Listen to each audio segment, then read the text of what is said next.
Does Tony Khan have a major surprise in store for everyone at Wrestle Dream this Sunday? If the new rumor is to be believed, then we may be seeing a huge debut for AEW. Also, a lot of WWE ex-talents are floating around out there.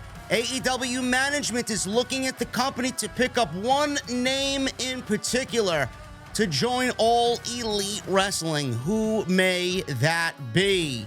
And a lot of ex-WWE talents are looking at joining AEW as a potential career downgrade. So we'll talk about all this plus so much more right here on this weekend's news right here on OTS. We're going to start off with this one, man. Rhea Ripley. Where is Rhea Ripley? If you guys have been watching Monday Night Raw, you will have seen the Judgment Day -1.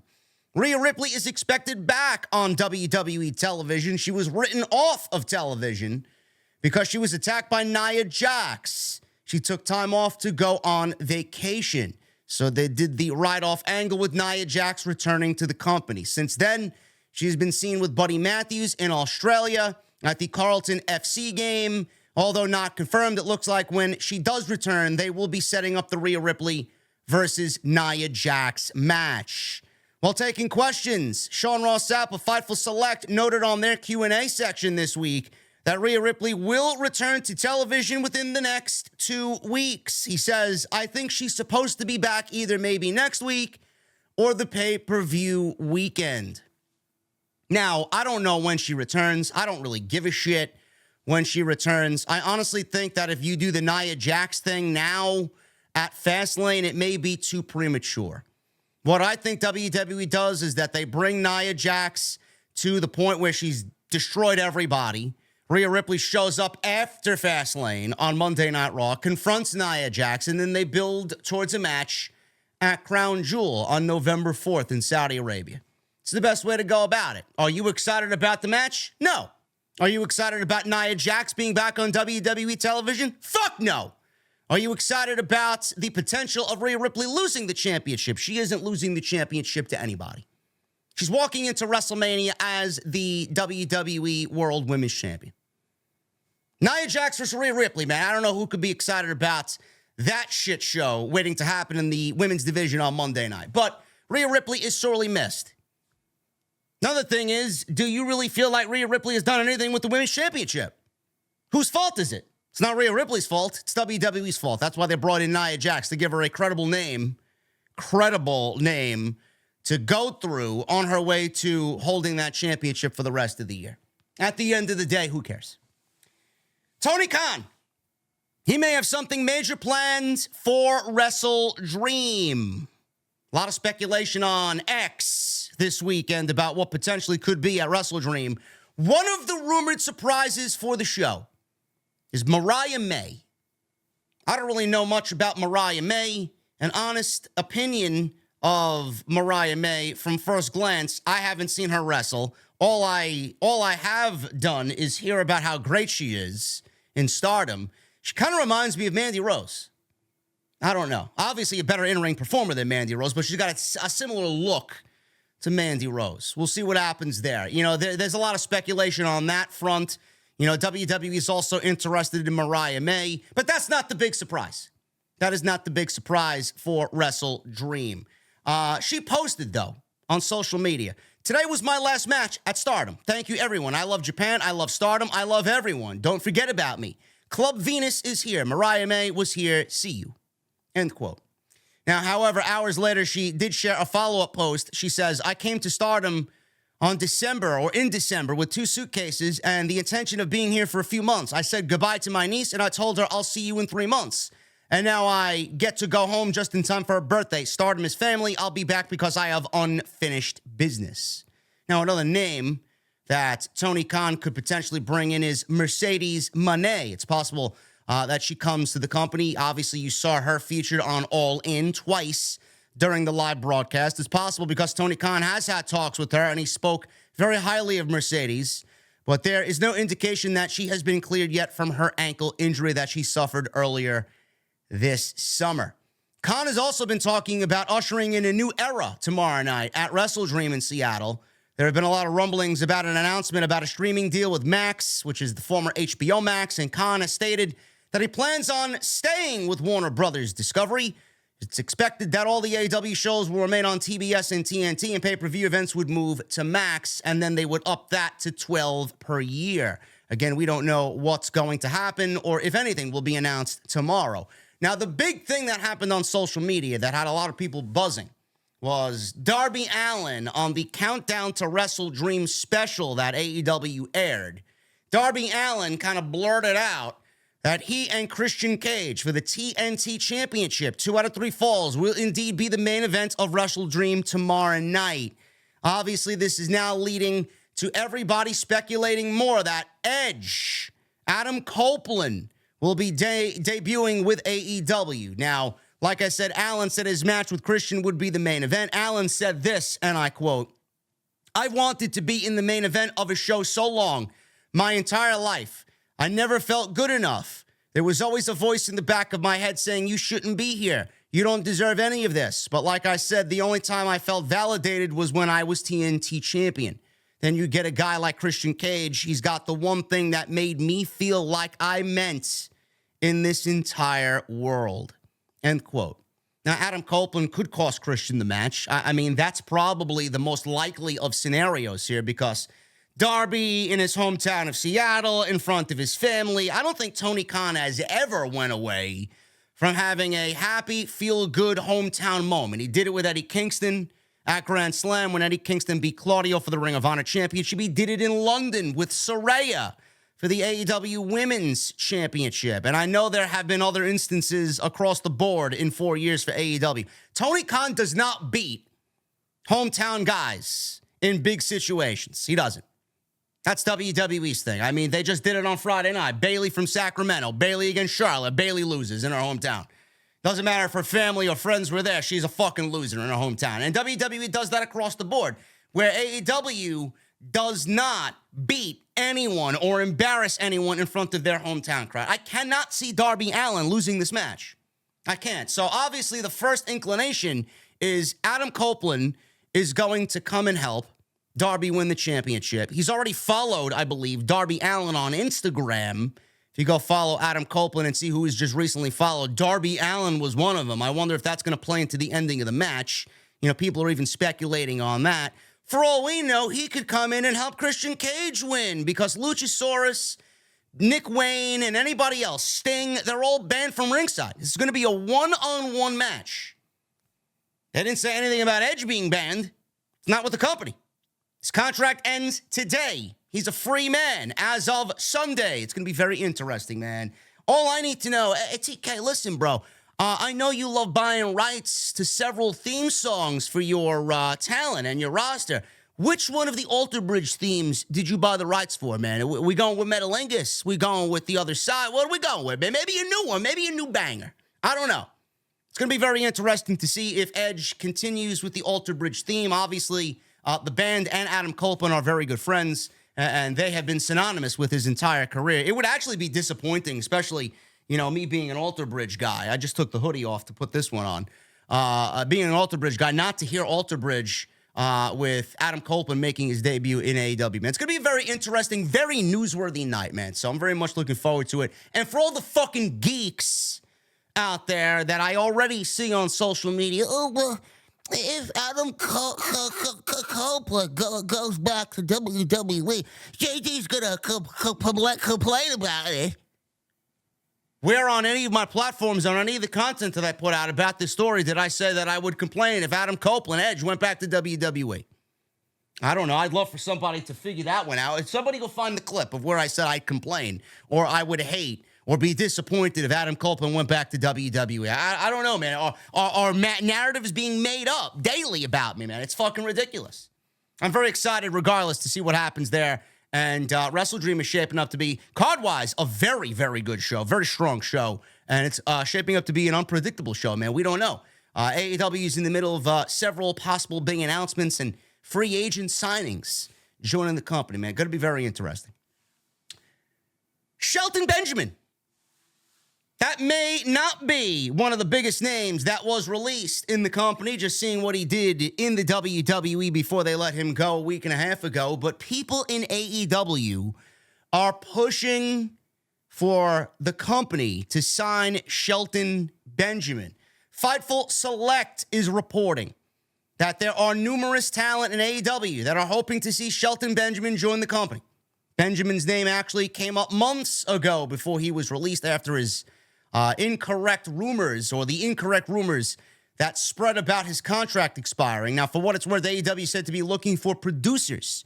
So if Shelton Benjamin is not brought in as a full-time talent, then he's someone who could be very valuable behind the scenes for AEW. Benjamin is very, very underrated and someone who everyone gets along with and has gotten along with when he was in WWE. He was one of several people let go last week due to the budget cuts related to the Endeavor merger with World Wrestling Entertainment. There is still time for AEW to obviously talk to Shelton Benjamin because he's got a 90-day non-compete clause, so he's still tied to WWE, and that goes along with the rest of the roster. They all have 90 days from when they were released. NXT talent has 30 days from when they were released, and it's going to be very interesting to see if AEW picks up any or all of the WWE talents that were let go. Now, I mentioned Dolph Ziggler. Because his style fits AEW like a glove. His brother is over there, and I think Dolph Ziggler wants to break out and do something special as he winds his career down. Or he could go do the Matt Cardona thing and go to the Indies and just fucking kill it. Because he's going to command whatever he wants. He's going to get whatever he wants, and Dolph Ziggler's the type of guy that you would want on your roster, man. Incredible performer is Dolph Ziggler. Shelton Benjamin, the one thing, if AEW brings in Shelton Benjamin, you know, it may be difficult to find a role for him on top. Does he find a tag team partner? Maybe he kind of goes that route and does what he did with Cedric in WWE in AEW. Does he find a tag team partner? I don't know. World's greatest tag team redone all over again. Is there anybody in the company that could fit that mold to tag with Shelton Benjamin? I don't know. Or you could do this one, which I like, and I know my guy Andrew Baydala was the first. I haven't seen anybody or heard anybody bring this up. We did it a couple of weeks ago when we talked about the releases. Shelton Benjamin joining the Blackpool Combat Club alongside Jon Moxley, Bryan Danielson, Claudio Castagnoli, and Wheeler Yuta. I think that would be great. I really think that would be great. He was in the Hurt Business. He did his thing with Bobby Lashley. The Hurt Business hurt a lot of people. He had that rugged attitude alongside Bobby Lashley. Why wouldn't he do the same thing? He'd probably end up being more energized working alongside Jon Moxley, Claudio, and Bryan Danielson. I mean, they're all cut from the same fucking cloth. So why not? Shelton Benjamin in the Blackpool Combat Club sounds like a damn good fucking idea to me. They want to bring him in. That's where you slot him.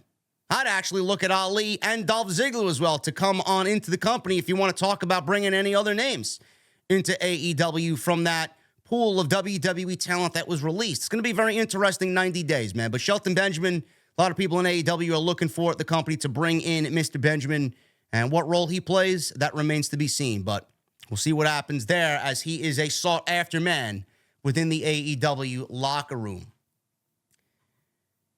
There are former WWE stars who look at AEW as being a step down for their career. Where is this coming from? I'll give you one clue where it's coming from. It's coming from Dave Meltzer, so please take it with a grain of salt. Since the launch of AEW in 2019, there have been several former WWE stars to join AEW. Bryan Danielson, Chris Jericho, Jon Moxley, The Hardys, Swerve, Miro, Joe, CM Punk, Adam Cole, so on and so forth. Andrade, Malachi Black, you name it. Some have left WWE to go to AEW and happily have done so, while others, you know, were let go by the company and ended up with AEW because they got released under the Vince McMahon administration. Now, AEW is the second largest promotion in the entire world. They're number 2 behind WWE. In the latest edition of the Wrestling Observer newsletter, Dave Meltzer reported that there are some former WWE stars who now work in AEW that see the promotion as less than compared to WWE. Okay. I don't know why this is a narrative. that needs to be out there, because this is only going to, if I'm Meltzer, why is this news? Why is this news? Why can't everybody just get along and be happy that they're fucking making money and putting food on their family's plate and keeping a roof over their head? Why does this need to be news? There are talents in AEW that see the promotion as less than compared to WWE. In what way? In what way? I don't get it. So you're basically shitting on Tony Khan and the job that he's doing. Does he do a great job? I mean, that's subjective to whoever you're asking the question to. Does Tony Khan do a good job week in and week out? Sure he does. Sure he does. The television isn't bad. Could it be better? Sure it can. Can WWE be better? Sure it can. But you're comparing WWE to AEW for what reason? Because all this is going to do is drum up the negativity from all the fucking geeks and the virgins who clearly have no life and live on Twitter and want to argue with other profile pictures of a fucking Japanese wrestler that I've never seen before. That's all this is going to do. It's going to rile up the tribalism on social media. Who cares? Let's compare AEW and WWE. Is WWE's creative better than AEW's? I wouldn't say that. I mean, I think they're par for the course. They're about even. We had the Bloodline story, which by far and away was the best thing in all of pro wrestling. Now AEW has the Adam Cole MJF story, which is the best storyline in pro wrestling. Tit for tat, back and forth. The Bloodline story has fallen flat on its face. I don't give a shit what they're doing with Jey Uso and Jimmy Uso and when Roman Reigns comes back and who Roman's going to feud with. I don't care. It's fallen flat on its face. Sammy and KO lost the tag team titles, and the Bloodline aren't even a fucking stable anymore. They're hanging on by the skin of their fucking asshole. The Judgment Day leads WWE television. So if you're talking creatively, I don't know if WWE is better off than AEW or vice versa. They're both the same. Which one you're going to make more money in? I don't know. With the Endeavor merger, I don't know if anybody's going to be making the type of money they were making previously in WWE, while Tony Khan is going to get a major TV rights deal next year with Warner Brothers Discovery. He's going to have more money in the payroll, more money in the budget to sign whoever the fuck he wants to. So is it a money thing? No, it's not. Because whatever WWE was paying talent, Tony Khan will be able to pay WWE talent. And no matter what, AEW is going to match any type of free agent offer for whoever they need to when in negotiation with WWE. So money's not an issue because Tony Khan has just as much money as anybody. So it is a money thing? No. Is it a creative thing? No. So what's the problem? It's a step down. Do you want to know who it's a step down to? I can guarantee you the talent that spoke out about this are Andrade, Buddy Matthews, Malachi Black, and Miro.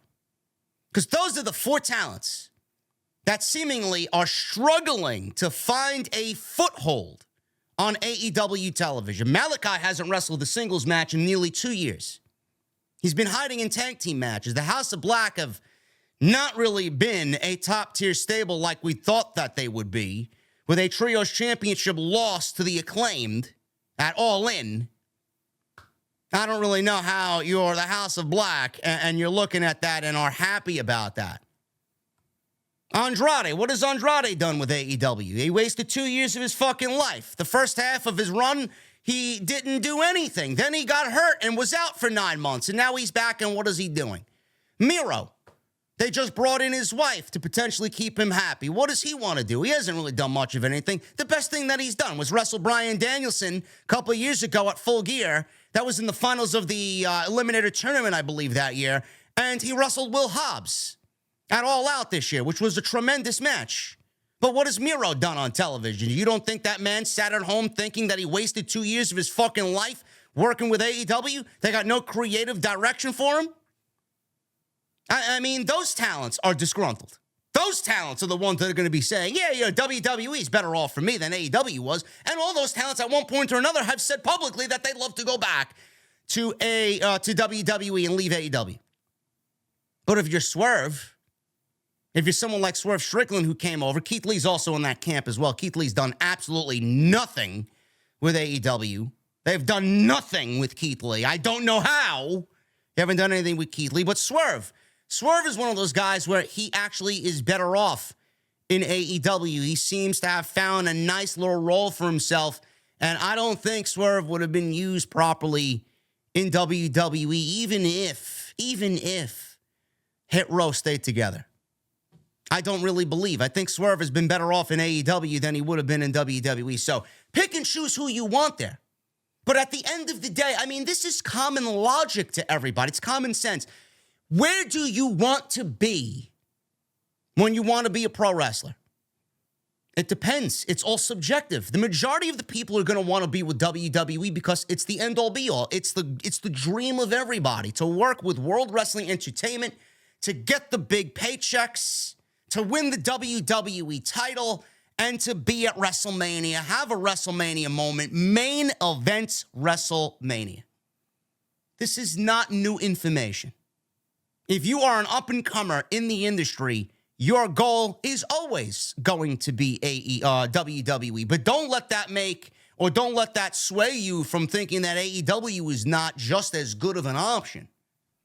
You're still going to be putting money on the table. You're still going to get paid. The creative isn't really all that much better in WWE than it is in AEW. And AEW is starting to run major stadium shows with All In. They're going back to Wembley next year. So if you want your WrestleMania vibe, All In is going to be their new WrestleMania.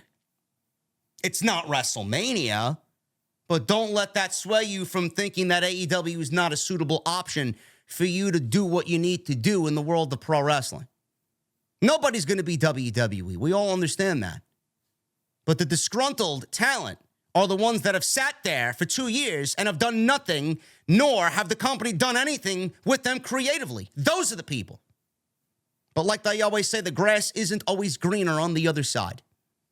I'd love to see if WWE rolls out the red carpet for returning Aleister Black or a returning Rusev or a returning Buddy fucking Murphy. They didn't do anything with you the first time. Are they going to do anything with you this time? Maybe. Because now you're AEW's property, and when WWE gets their hands on ex-stars who are in AEW and no longer want to be there and want to return home, they're always going to book them creatively better because it makes Tony Khan look weak and it makes AEW look bad. Don't really know why this was a piece of news. I don't. It's only going to drum up negativity. And why WWE? I mean, listen, man, Sapp does a great job at what he does, man. But I mean, sometimes you just need to use common logic and sometimes not put something like this behind a paywall. Because I think everybody kind of knew what was going on.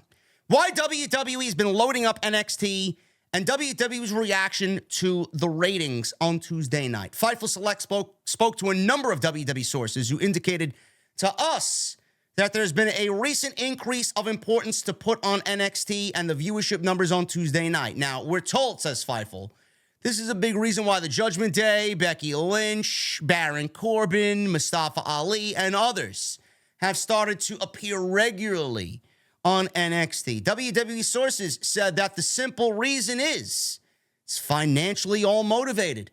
WWE wants to increase their television viewership numbers on Tuesday night to better leverage a rights fee deal or package to Monday Night Raw so that they could sell the rights to the show, package with Raw, and get one massive payday. Showing potential suitors that slot adjustments can increase those ratings benefits that. This came ahead of WWE's announcement that SmackDown would be moving to USA Network in 2024.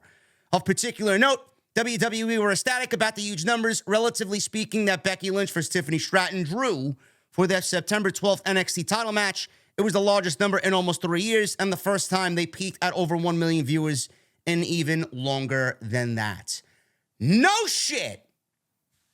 No shit. You've been hearing this from me for how long now, folks? What, 5 weeks, 6 weeks, close to 2 months? I mean, give me a fucking break. Does it devalue NXT and take away from what NXT truly is and what it should be? Yes. Did Black and Gold need to do that? No. This is why I don't like the current version of NXT, because rules for this version never applied to the old version. The old version was never allowed to play within these guidelines. They also never needed main roster talent to make their show better. This version does, which is kind of sad. Takes away from what NXT really should be. Also, Vince McMahon never lent out main roster talent to Triple H during the Black and Gold era. Now, all of a sudden, it's a welcomed addition. Give me a fucking break. Give me a break. You want to kill it and then rebuild it in a shittier image, and then you want to fucking somehow turn it back into what it was by using main roster talent? Fuck out of here, man. You should have never killed it in the first place, because it was easily the best thing on your entire television show. Now you want to go back and try and do what they did before. And now you want to go and hire independent talent by having tryouts, and you want to fill the fucking roster with independent talent. Meanwhile, you abandoned all that for a couple of years, and you focused on the NIL program, which obviously was a fucking bust. Fuck out of here. Oh, NXT is the best weekly show. No, it's not. No, it's not. Not even fucking close. Everybody wants to praise NXT this. It's not what it used to be. It never is going to be what it used to be. There are things about the show that are still overly cringe that turn people away. Shawn Michaels calls it the Wild Wild West. I'd like a little bit more of what we used to get. If you're in charge, I don't know why we aren't going back to that. I really don't. It's a little bit of main roster. It's a little bit of developmental. It's a little bit of what Black and Gold was, because there are talents on that show that fucking bleed Black and Gold. But give me a break, man. Give me a break. You want me to embrace this new NXT after you did what you did? You want me as a fan to trust you with what you do with the brand? Everything is financially motivated. What happens when they get a TV deal? What happens when they get a TV deal? They're going to continue doing what they're doing? It shows how desperate they really are. It's all fucking financially and money motivated. That's it. When they get the money, then they'll go back to not caring about NXT. It's just a bad look for the brand. It really is. Anyway, that is all I got for you guys. Hopefully you enjoyed the content this weekend, man. I have a very busy weekend ahead of me. Make sure you guys tune in tonight. I will be live for Wrestle Dream. Wrestle Dream going live at 8 p.m. Jesse and I will be covering the show as soon as it is over right here on OTS. Follow me on social media at JD from NY206, Twitter, Instagram, TikTok, and Cameo. Hit that subscribe button down below. Turn the bell for notifications, and go check out all the other content on the channel. And don't forget to hit the thumbs up on your way out. Guys, tonight, Wrestle Dream. I'll be on social media live tweeting about the show, and then live right here on Off the Script with Jesse to cover it all after the show is over. Until then, guys, enjoy the show, and I'll see you later right here on OTS.